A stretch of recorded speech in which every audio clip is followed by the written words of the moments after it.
Hey, ladies and gentlemen, so again, welcome to our channel. I do hope that you're doing fine, and I hope that this video does find you absolute good health.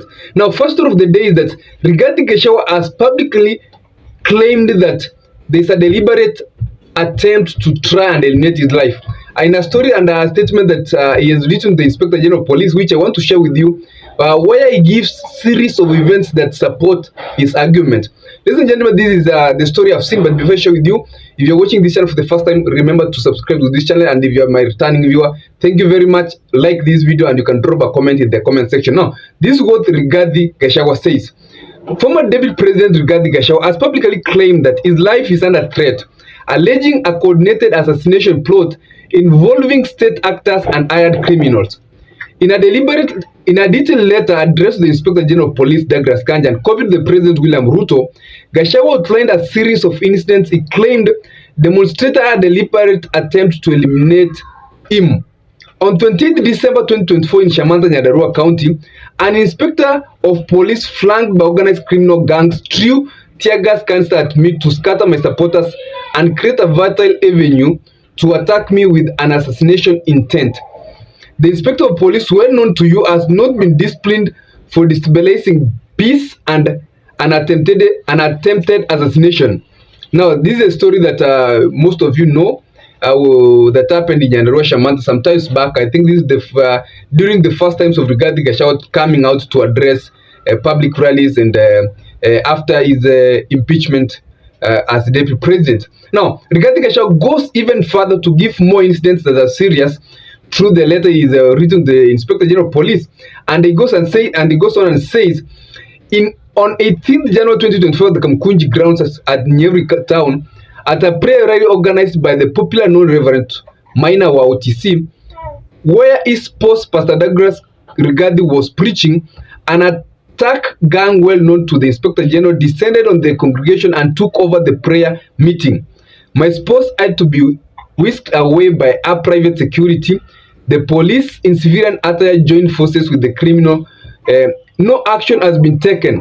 You are well aware that I was to attend this prayer, and after an intelligence tip-off, I skipped and as I responded as a responsible citizen to avoid what could have been retaliation by my supporters, which could have led to a conflict bad for our nation. And Rigathi Gachagua, that's a prayer a prayer event that his wife had attended, and this is where our wife was on stage, and Maina came in, and our wife was taken from stage, and Rigathi Gachagua says that himself was supposed to attend that event, but he was given information about what could happen. So as a responsible citizen, he skipped that event. And he goes on. I want to give you one last incident, ladies and gentlemen, before we look into the details of this. Claims that the Rigathi Gachagua is putting on table that there is an attempt to try and assassinate or to eliminate him. He says so now. He continues to say that on 29th March 2025, in Naivasha town, a contingent of police officers under the command of one Mr. Keta, OCBD Naivasha, heavily armed, beat and roughed up innocent and harmless residents of the town who had organically gathered to greet me. The same police officers trailed my motorcard, harassed my staff up to my Mayu shopping center, where they clobbered residents and threw tear gas canisters to innocent citizens who were trying to speak to me and greet me. Again, Mr. Douglas Kanji, IG, your silence is the loudest ever. This is the incident that happened recently during his visit to, that was Mayu and along Narok route, where Rigathi Gachagua had gone to. There is an event he was trying to address people, but there were a lot of police. That was in Naivasha, and there was a lot of police in his rallies. But generally, there have been police officers or gangs attacking Rigathi Gachagua. There is even that first event where Rigathi Gachagua vehicles were badly attacked. Remember that event where chairs were being thrown on his vehicles. Even some of his private security personnel were badly hit. But why is the Rigathi Gachagua addressing this and writing this letter to the Inspector General of Police? Rigathi Gachagua is a very intelligent and smart politician. He is trying to put things on record that he has made a statement to the police, Inspector General of Police, but no action has yet been taken. He hasn't seen, according to me, he hasn't seen action being taken. He's been attacking the various events, and the people who are attacking are people who have been seen and well known, but these people are not being brought to book to be responsible of that actions. And that's why he said that it's state actors trying to eliminate his life. And he has written this to put things on record that in case anything happens to his life, that he made a report to the Inspector General of Police, who should be responsible of those happenings that have happened previously in a series of his rallies where he's been attending to address a congregation. So it's a very smart move by Rigathi Gachagua. And let's jump on to other stories that Fred Okengo Matiang'i is expected to return to the country as the information, although not confirmed, next month. That will be on 9th of next month, where he is going to have an homecoming in the Great Gusii Stadium. This Shabana Stadium, you know that Shabana Stadium. And preparation are underway. And in the information I've seen circulating online, that in that homecoming, there are going to be senior officials or senior personnel who are going to accompany Fred Matiang'i to that Gusii Stadium for his homecoming and declaration for his bid to run for the Kenyan 2027 presidency.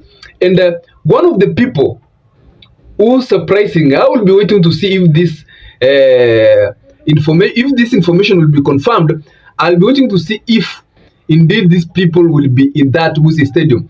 Number one is Rigathi Gachagua is expected to accompany the likes of Eugene Wamalwa, Kalonzo Musyoka. These, of course, are people who are in that coalition, opposition coalition, and even you have seen in different occasions where Rigathi, my friend Matiang'i has been sending Onyonga to go and represent him when these principals are having different meetings. But the name that I'll be waiting that I've seen is the name of Uhuru Kenyatta. Whether he'll be accompanying Fred Matiang'i to the Gusii Stadium for his homecoming, where he'll be making that great declaration. Ladies and gentlemen, why is the name of Uhuru Kenyatta a name to watch in that homecoming of Fred Matiang'i? Number one is that Uhuru Kenyatta is a very close ally. Fred Matiang'i is a very close ally to Uhuru Kenyatta, and they worked very well when Uhuru Kenyatta was president. So it's true, well known, that even they have been having private meetings before when Fred Matiang'i has been in the country. If Uhuru Kenyatta is going to go to the Gusii Stadium, that will be a show that he is fully behind Fred Matiang'i, and he is going to offer even support in his rallies. Number two is that a lot of people well know that there have been officials from Jubilee Party claiming that Fred Matiang'i is going to run under the Jubilee Party, which Uhuru Kenyatta is the party leader. So also it's another reason that can put Uhuru Kenyatta in that homecoming, so that he can address the congregation as a former head of state and as a person who is supporting the bid of Fred Okengo Matiang'i to run for presidency in 2027. So it's a story I'll be following up. Once it's confirmed, I'll be informing you. So if you're watching this channel, remember to subscribe so that whenever I've side stories, you are always notified. Last story of the day, ladies and gentlemen, is that I've seen also trending stories about the transfer of the Principal Butere girls to Wajir Secondary School. I don't know if that's true, but TSC had come out clear to say that those allegations are not true, and it claimed that those allegations are just speculations.